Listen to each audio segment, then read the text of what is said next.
So, dear ladies and gentlemen, welcome to our monthly gatherings. Again, in this academic year, we started in October. And now today, I'm very glad that I can present to you our guest from University of Dundee. And I think that the topic of today's session is very interesting and that you will be involved in discussion very eagerly. So, today's lecture is called Virtual Learning is Real, and our guest is Dr. Gay Manwaring from University of Dundee in United Kingdom. She is senior lecturer in education at School of Education, Social Work and Community Education. The reason why Dr. Manwaring is here in Zagreb at the moment, and we took advantage of her presence and have her as a guest in our session, is that she is an expert at the project which is founded by National Science Foundation, and this project is called Learning Outcomes in Initial Teachers Education. So within this project, she came to University Computing Center, who is a participant at this project, and she is going today to present her lecture on virtual learning. Also, I will just mention some few things about Dr. Manwaring. Her subject area is originally biology and zoology, but she focused on education and especially providing support to teachers in using technology in education, and especially in tertiary education. So to people who are coming back to the university, although they are working. She is also a member of Institute for Teaching and Learning in Higher Education, and our Higher Education Academy. And she has designed and used a wide range of methods and formats, including printing materials, training packs, workshops, video, virtual learning environments, etc., etc. Also, she has been involved in national in-service teacher education projects on staff development and appraisal, mentoring, health education, differentiation, qualification for headship. She carried out in-country staff development work in Australia, Malaysia, Thailand, and Eritrea, and worked with international students from all over the world, both in Dundee and by distance learning methods. And today she will just show to us some of the stuff she's been doing, and I hope that her knowledge and experience will help us in our education and improvement of our teaching methods and learning methods, and provide us better with new information how to provide to our students better quality in education. So, Dr. Manwaring, please, the floor is yours. Thank you very much. Thank you for inviting me. I'm delighted to be here at what is called, I think, this is the Heart. So I was very, very pleased with this idea, and nice to receive little notebooks and mouse pads. It's really exciting. So maybe I should have called my title not Virtual Learning is Real, but Virtual Learning is at the Heart, because both are important. I'm going to show you a few things, tell you about some things we do in Dundee, and show you some of the examples of our virtual learning environment. But please, this can be informal. If you want to stop me, please stop me. If you want me to go back over things, or if you want me to do other things at the end, please, I'm here to be helpful and to hear what you want to say as well. If I speak too fast, wave or yell, because that's a habit, I'm afraid. And I shall move over here. So why do I think virtual learning is real? I think these things are very important. It's about meeting learners' needs, whoever your learners happen to be. And I think it can do it more easily than in a situation like this, because you're all different. You all have different needs. At the moment, I can only do one delivery. So maybe I'm meeting 2 or 3 people's needs, but if I was working with each of you individually, or if I had each of you at the end of a computer link, I could perhaps do it more effectively. So I think it's a way of making things more relevant like that. There's certainly a lot more flexibility in virtual learning because it's under your control. At the moment, I'm not under your control. I mean, you can leave. I hope you won't, not yet. But there's not much you can do. You can ask questions, but you can't speed me up, switch me off, so I'm not really very flexible. It's very good at linking theory and practice, because if you're sitting in your office at the end of a computer, you can immediately learn something and then click to something else and apply it and build it into your learning and your teaching. So it's very, very useful from that point of view. I work with professionals, and there it's very important that they apply the things that we teach them to their practice and their work. It allows very wide communication. We have students all over the world, and we communicate with them very easily because we're using this kind of environment.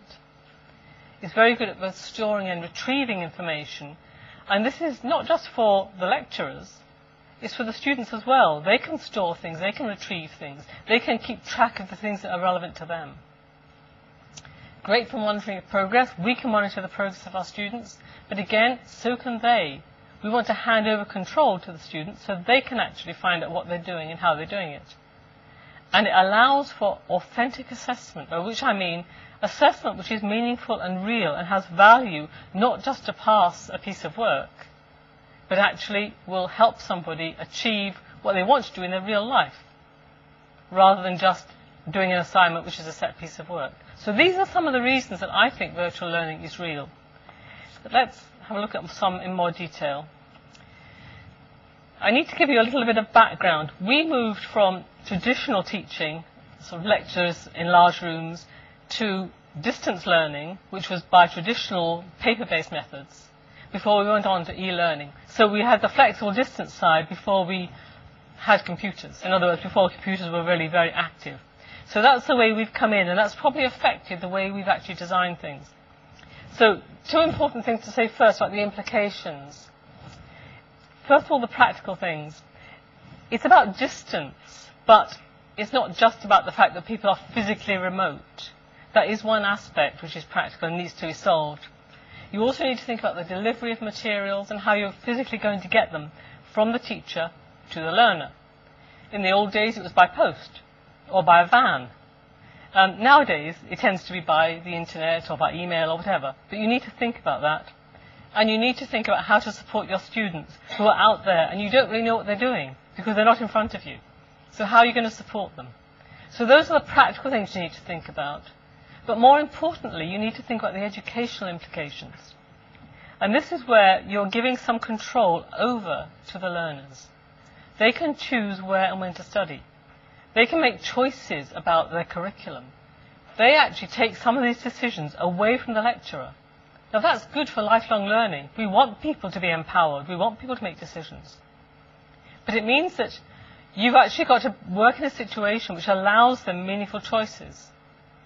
It's not much good to say, well, you can choose to do this page tomorrow and that page the next day. You need to actually to build in the chances so they can actually choose and modify and set their own goals in a meaningful way. So this, if you like, is the background to our educational thinking about the way we were designing our curricula. The other particular thing about flexible learning is the idea of flexible entry. And it allows you to sample a much wider population. So we have access courses. So if people aren't quite ready to come in to university because they don't have the right entry requirements, we will provide an access course which gives them grounding in, it might be in language, it might be in number skills, it might be in some kind of basic knowledge they need before they can do a particular course. And we'll often run these over the summer before people start the academic year. We also use a lot of credit transfer where people can come from another institution with some labelled credit. So we have a system in Scotland which allows modules and levels all to be credited. So someone can come in and say, I've got 120 credits at level 7. And we know that means that they've actually completed the equivalent of the first year at university. And provided they've covered the appropriate level of topics, they can go straight into second year. So it's a different kind of flexibility. We also recognise prior experiential learning.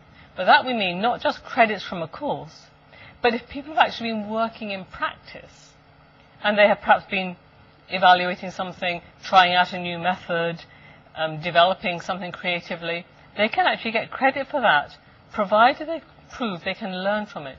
It's not just doing it, it's actually they have learned by what they've done that they could apply this to future situations. We also, of course, build in additional support systems. We build in training and support for the students in languages, in grammar, in learning how to study, whatever needs they have. And we build in negotiated curricula. We allow them to choose what they want. Not in every case. We can't allow a doctor to choose not to have a patient. You know, they've got to learn certain things if it's a particular discipline. But in some cases, they can choose a great deal about how they study, when they study, what they study, how they're going to be assessed. So there are all sorts of flexibilities built in there. Why do students like the idea of flexible learning? Some are isolated in a remote part of the Highlands, in a remote part of the world. Some are confined in hospital, at home. They may have young children, they may not be able to leave the house. There are all sorts of reasons why they can't physically come to lectures at the time you give them. Some people like the apparent anonymity, that they can actually hide in cyberspace, and they actually quite like that. And some really do like this idea of being a lifelong learner and taking more control. So these are some of the reasons that we've found our students like the idea of flexible learning. But of course it's not all positive. What are the problems? They can feel very isolated. They can feel they're all alone. They're the only person who's got the problems that they've got. So we need to find ways of solving those, and I'll ask you in a minute to think about some of these. They may be very unclear about the expectations. They may think, well, I know what I want, but does my lecturer expect the same thing? There's no other peer people around here. I don't have a class I can go and say, what do you understand? So they may not know what's expected. They may have difficulty getting access to resources, like books, computers, and so on. And they may have problems with the technology. They may not be very confident or competent. So these are some of the problems that we've got.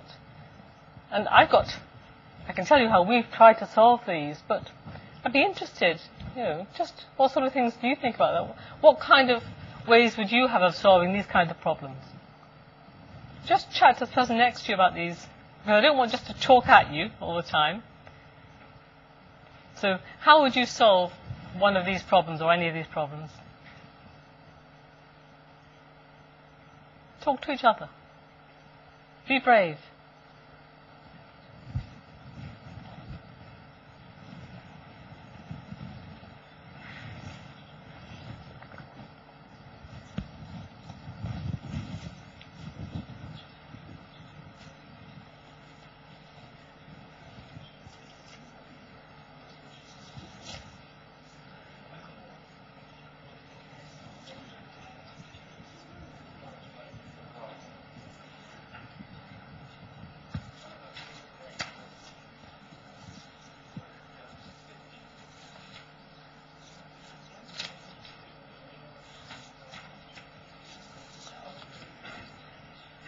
Well, some people are muttering, so is anyone brave enough to share a possible solution to one of these problems?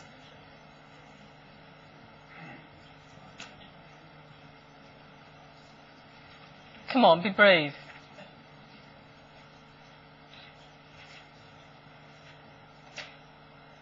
I can't believe I've come all the way from Scotland to Zagreb, and no one other than Sandra is going to speak to me. Well, I'm going to talk to you. Definitely these are issues which are familiar to ourselves also. Let me start with this last one, computer literacy and hardware, software. So definitely we expect that our students coming to the university have some previous knowledge about how we're using computers, and talking about the today society where technology is all around us, we expect them to be fully literate in computers, but often it's not so.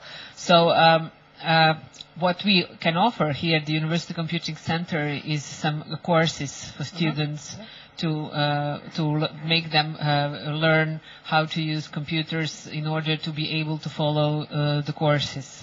So this is one way how we can solve the problem for them, and also it's very important to make them aware that there are such courses which are available for them for free. access to resources, well, sometimes it's difficult, but today when we are talking about e-learning, if you have e-learning platform and you can put the resources and materials there, it's much more easier for them to find all things in one place. Yeah. So I think these are some solutions how to solve it, but I hope somebody will share with me his opinions or ideas in audience. Yeah.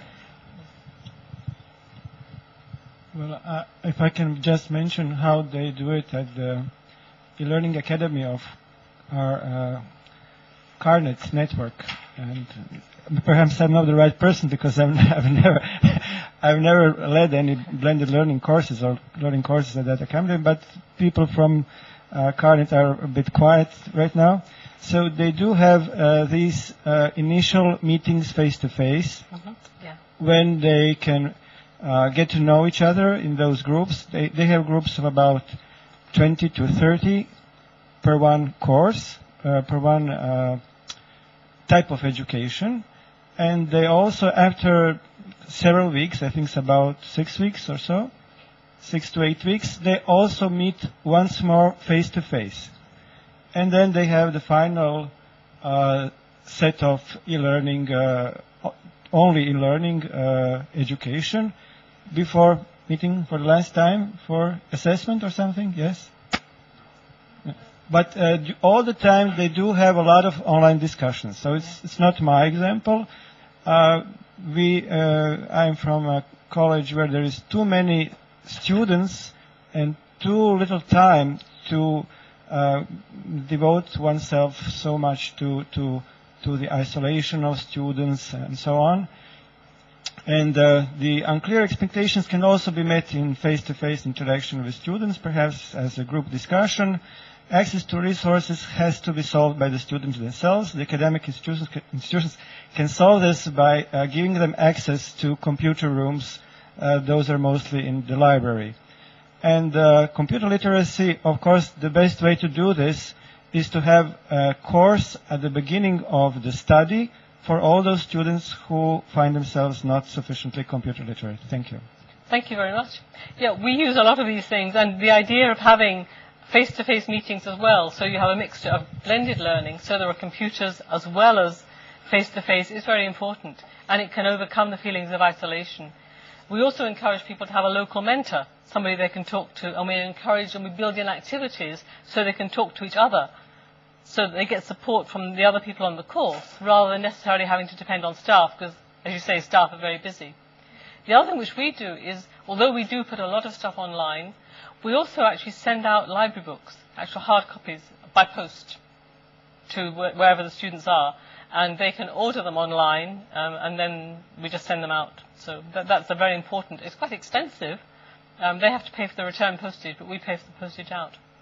Okay, thank you. Go on to the next one. There are advantages for the university in having an e-learning approach, much wider population. We have a pressure to have equal opportunities and inclusion from the government, that we are actually including more people and a wider range of people. So that helps us to do that, because we can get people who otherwise could not possibly attend higher education. We have quite a lot of people who are linked to businesses and professions, and we deliberately can actually build these partnerships through e-learning, so that they spend some time in the university, some time in business, some time remotely doing e-learning. And we can actually use this because we build up our resources, the creation of learning resources. I mean, if I give a lecture, it's gone. I mean, okay, you're recording this one, but normally it's gone. Whereas if you're building up e-learning resources, you're building up a repository which can be used by people, again, can be adapted and modified. And so that's a very valuable resource. And of course, you're developing lifelong learners, which is what we want our students to do. We want our students to have physics or law or whatever the subject is, but we also want them to be effective lifelong learners. So these are the advantages for the university from our point of view. But the implications are you need robust technology. The technology's got to work. One of the problems we have is that we have a lot of people who are working in education or nursing, and they are in a situation where they have a firewall. Do you know what a firewall is? which protects their own sort of computer site from viruses and so on. And it means that sometimes they cannot get access to our virtual learning environment because of the firewall. So that can be a problem, which we need to try and negotiate by talking to the providers. We need to have very responsive admin systems. If the students are behaving flexibly, if they're studying at unusual times, we've got to be flexible as well. When I first started doing a distance learning course, which was in those days by post, I had 100 students, and I said, can I have a big pile of envelopes, please? They said, here's 10. I said, well, that's not going to be any good. And they could not understand why I wanted a lot of envelopes. It was to post learning units out to my students. So, that was not, in those days, a very responsive admin. They're much better now. We need a lot of staff training, because the whole thing is new for many staff, and I'll come on to that later. We certainly need student induction, and we do provide a lot of support for students, not just the face-to-face things that you mentioned, but online as well. So at a distance they can learn to become familiar with the technology, and we often give them a 2 or 3 week induction before the course actually starts, so they can become familiar with using email, with using electronic resources before it actually counts. And of course, because the students are wanting staff to be available 24/7, that has implications for work patterns. So either you work with your normal work patterns and the students don't get the support when they need it, or you need to build in ways of actually giving them support 24 hours a day, 7 days a week, without overworking and killing your staff. Either way, you need to think about the implications for this. So some of the challenges for higher education. We actually want to encourage our students to collaborate. And we want them to collaborate, including on their assessment. But how then do you know that each person is doing their own thing? How is it fair? How do you sort of get the balance between collaboration and cheating? And there are ways of doing it, but it's not necessarily straightforward and easy. Social networking software, students tend to use things like Facebook and Bebo, and I don't know what ones you use here, but there are various YouTube, there's all sorts of things that they tend to use to communicate out with the university. So there's one set of communication systems within the university, using email and using computer software, and there's another set which has nothing to do with us, which is happening anyway. So we need to try and perhaps bring these together. We need to take advantage of the fact that students are using these things anyway. And that brings us on to the next thing, that tutors, in a sense, become learners, because often the students know more about technology than we do. And that the learners become tutors because they can teach us things, and they certainly can teach each other things. And so it's a switch of roles, and we've got to get used to that. We then come on to things like wikis and blogs, which are web blogs where you can actually write a sort of diary on the web, and people can comment on it. A wiki is a group interactive event done, again, electronically. If you do these things and you want them to count for assessment, and that's the best way to actually make them happen, is to say they're going to count for assessment, how do you ensure the quality? It's not quite the same as writing an essay or an exam. So again, you need to think about the criteria for dealing with that. Any thoughts on those kinds of issues? Do those issues, do you think they'll have an impact here? Any ways you might solve them? Anybody other than Sandra?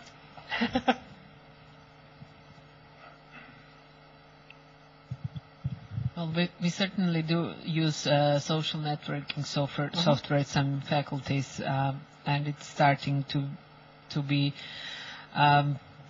popular, or students easily accept them in use, although they use it for their private issues already. Yeah. But how to incorporate these social softwares in assessments and assignments, in the courses, it's something which should be thought very carefully about, and it's a question of quality, of these issues. Definitely, what we tend to do with the using of e-learning is to provide better collaboration with students, between students, and with students and teachers, to increase communication between them. Yes. So I would agree with you that all those issues you have mentioned are really good challenges for higher education to meet these challenges. I wish you luck in solving them. Yeah. Okay. What I want to do now is to show you about a particular resource I developed at Dundee, which was a thing called Flexible Learning Interactive. I was asked to develop this to help staff who were thinking about using flexible learning. And it's composed of learning units, which are little pages built within a virtual learning environment, particular tools to help them, some examples, and some links to external websites. It was based on our virtual learning environment, which in our case is Blackboard. I mean, I think you tend to use Moodle, but it's a rather similar one, but our universities happen to have gone for Blackboard. The way I structured this was based on the idea of the aligned curriculum, where I feel it's important that the learning outcomes and the methods that you're using to teach something and the methods of assessment are all related very carefully. If you're wanting to teach something which is a practical subject, you don't then assess it in a theoretical way, and vice versa. So the things have got to work. And it was based on these headings, looking at the people who are involved in flexible learning, looking at the curriculum and how whether that's aligned, and looking at the external constraints. So that was, if you like, the sort of the map I had in my head when I was designing the site, which I'll show you in a minute. And these were the actual headings I came up with. So that each of these is a topic which is going to have a look at. So what I'm going to do just now is,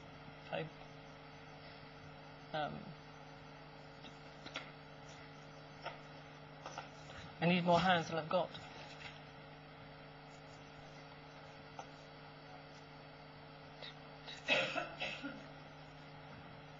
Okay, I've got a little problem here because I've lost my...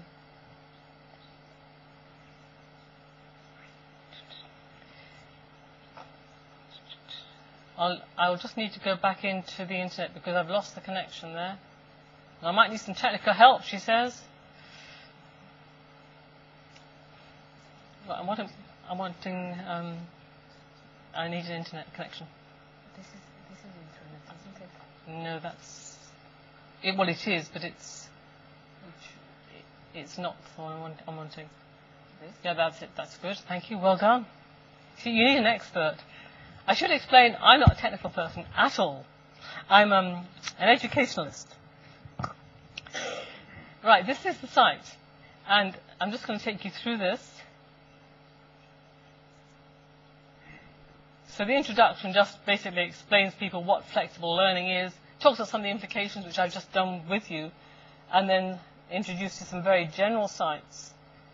Because it partly is a gateway to other things which are wonderful. And this is a very nice little site. Click on any of these things, and it takes you into a whole series of learning units about all aspects of learning. So there's lots and lots of things here which are really exciting and very, very useful.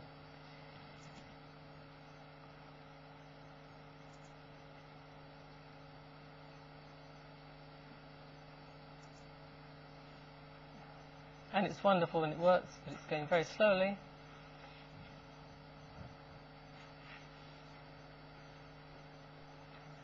If we look at the first part of it, which is the structure, which is focused very much on learning outcomes and getting your learning outcomes right. Because I think if you design your learning outcomes carefully, that should act as a blueprint for designing the rest of your program. So there's a little learning unit, which is fairly straightforward, a few key words, and people would work through this, click on the next page, and it introduces the idea of constructive alignment.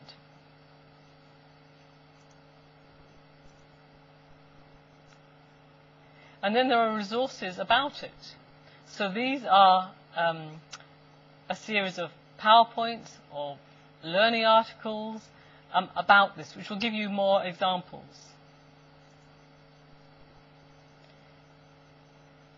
Then there are things about writing objectives. So when once you've decided you've actually got to do that, you think, okay, how am I going to write objectives? And you click on these, and these are examples from a variety of different places, which actually give you a whole lot of examples of how to actually do it in all sorts of different subject areas. So this becomes a useful resource.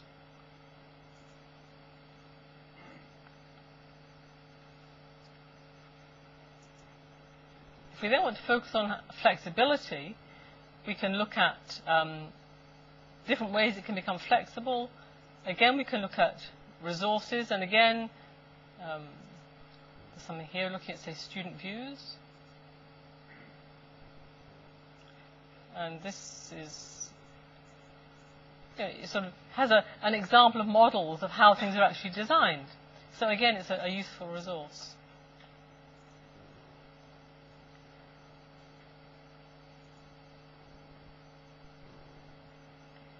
Then we've got some tools. This series of tools here are based on the idea that there are different dimensions of flexibility, because you don't make every aspect open or flexible. You don't allow students to choose everything. So these are some of the dimensions. It may be about time or where or whether they can choose the objectives. And for each of these, it tells you the implications. So having done that and analysed that, there are a series of frameworks which you can use to actually plot them. So this allows you to plot.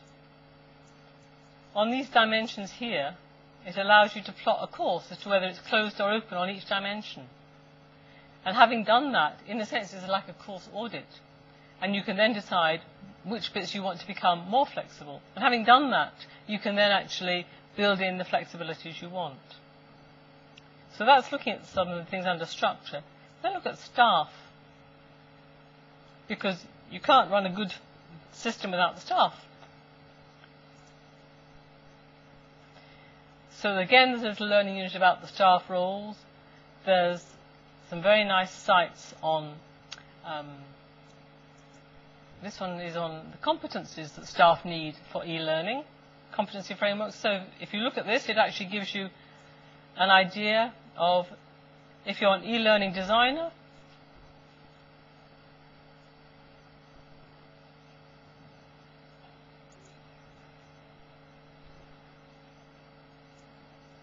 this is the competency framework for e-learning developers. So it tells you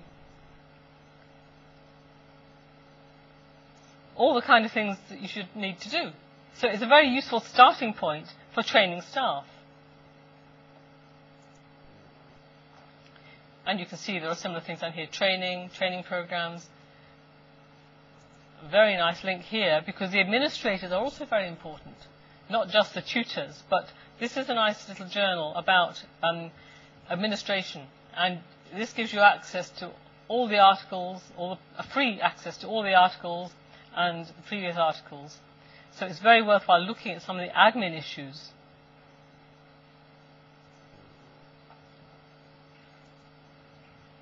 If we look at students, another very important aspect of the site. Again, a bit about your students.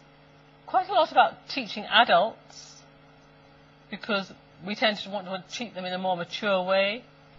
Quite a lot about study skills, because it's important that people know how to study if they're going to study in a more remote way. This is a very nice site, linked to a book, but it can be used entirely on its own.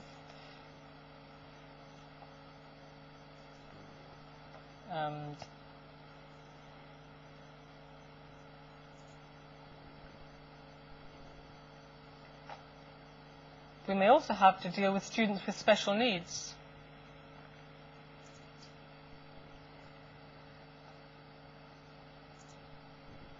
Who may be blind, who may be in a wheelchair, and this is a nice matrix which allows you to identify potential barriers, potential disabilities, and how you're going to deal with them in different learning and teaching contexts. And if you click on any of these examples,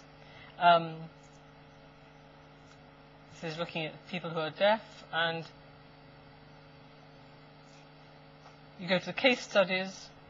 It actually gives you real case studies of real people in different subjects and how they are actually dealt with. So it's a fantastic example. So one of the things, this really is just a gateway. I mean, I've done all the hard work to save people having to search these things out. And it's a very useful resource. Quality assurance, becoming very important.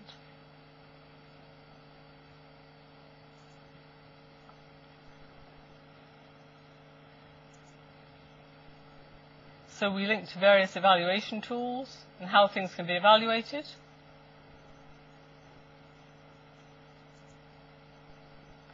We link to codes of practice about distance learning courses. We've got our own university code. We've got QAA, which is one of our national bodies, and they've got a code of practice for academic quality, focusing on distance learning. So we can look at that. We've got a license for trialing things in a digital manner. We've got student representation, because the students need to have their voice. So we have a good way of involving students, and we have a lot of training things and so on. And there. So they have their say. So there's a lot of ways of building that in. But I don't want to go on any more because I'm just trying to give you a flavour of it if you wanted to have a look at it more later. But it's a resource, and it was designed to help people introduce the basic ideas, look at examples, look at sites, but also to share examples. So we get people sending in examples. So here's an example of something I've designed. Here are some assessment instruments. Here are some learning outcomes. So we can actually build those in as well. So people can see things across the university from different faculties. Because often people want to see something in their own subject area.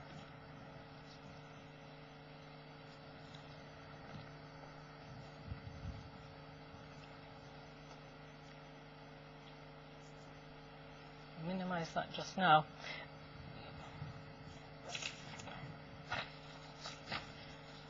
So that was one example. Another thing which I designed along with some colleagues in other universities was a thing called Toolkit.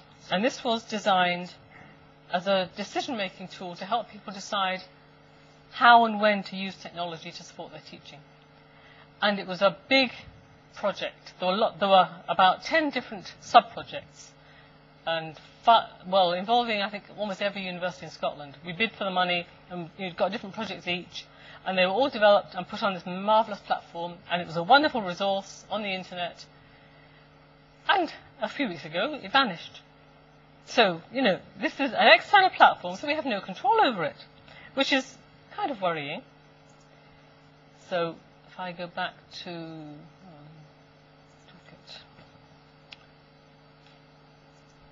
So, it has within it, and I've got a CD version of it.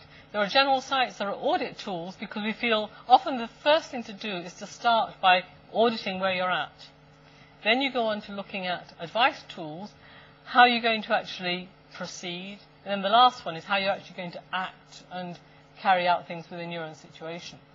So this internet version of this has now gone, but with any luck, I can play you the CD, which will give you an idea.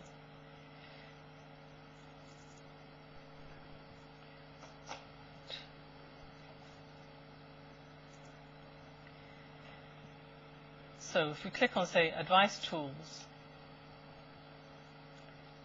you can see there are examples here of, say, guidelines. And it tells you here about things. And this will give you information about them. It tells you a little bit about it. And this allows you to go to it. This is the same site with examples. So it, again, is a hot link.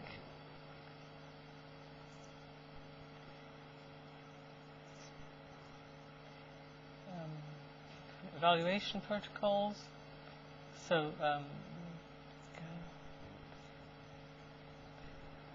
an online evaluation tool, which again we developed collaboratively, and you can browse it or download it, but it's got all sorts of examples of evaluation techniques and methods.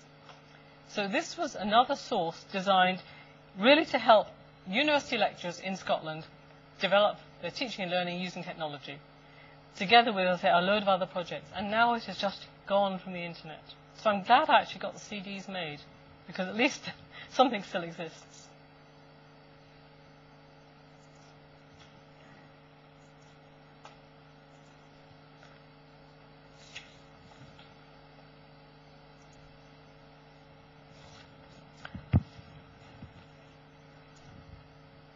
I want to just go back one other thing, is that we've developed a certificate in higher education for the university lecturers. It's accredited by the Higher Education Academy, which is an academic body which licenses the course. This is its website. It's got lots of useful resources on it. It's a very active site, a very useful resource, but it actually allows us, we have to get accreditation not only by the university but also by the Higher Education Academy. The course, the whole program, is part-time over 2 years, and you'll see there the first module is mandatory for new lecturers. People have to do the first module and pass it before they can be confirmed in their job. And then there are 2 other modules as well. So that's quite an interesting development, that people have to actually pass this.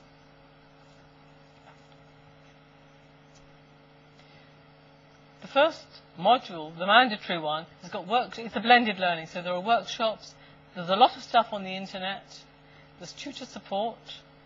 We observe them actually teaching, and then they develop an individual learning plan of what their own particular needs are, and they develop that based on their own philosophy.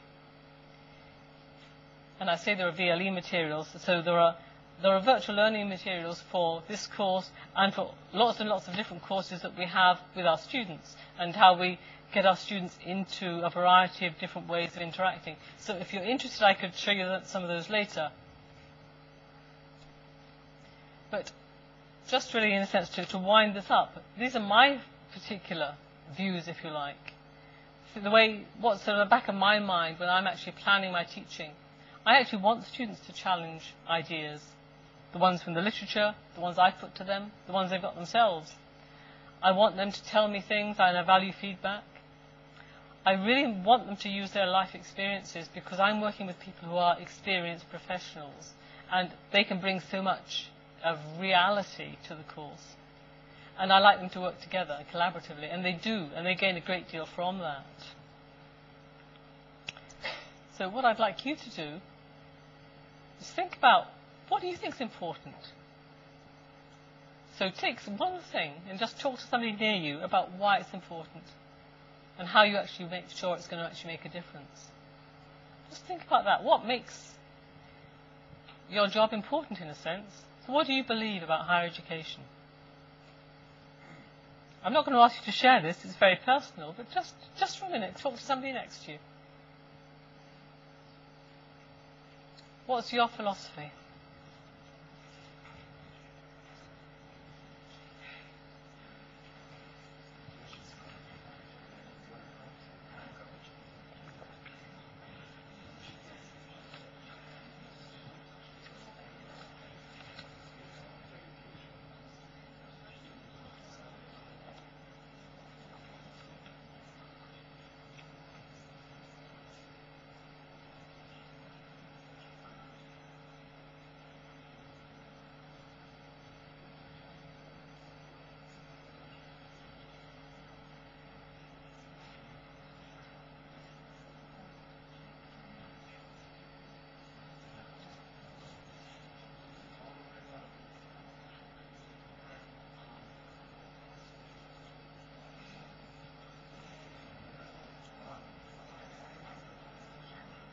Okay, I'll stop you there, but I think it's something it's worthwhile thinking about and doing and talking to your colleagues about.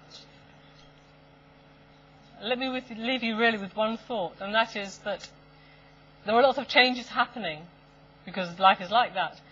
We've changed the first part of this from traditional to flexible delivery. We were encouraging autonomy in our students. We wanted the students to make more of their own decisions, to take control. We wanted them to be more independent. We were very keen, very concerned that they applied things to practice. So that was the first part of the change. The second part, which is linking to the Web 1 to Web 2 development, is that we're looking for not so much an autonomous student, but a collaborative student. Students who are working together in teams and in groups, who are more interdependent than independent, because we feel that links to what's needed by the workplace, what's important for lifelong learning. And we're concerned about the idea of a community of practice rather than just application to practice. So these are sort of changes which are happening and which will continue. And that's really why I actually think that virtual learning is even more real. Thank you very much.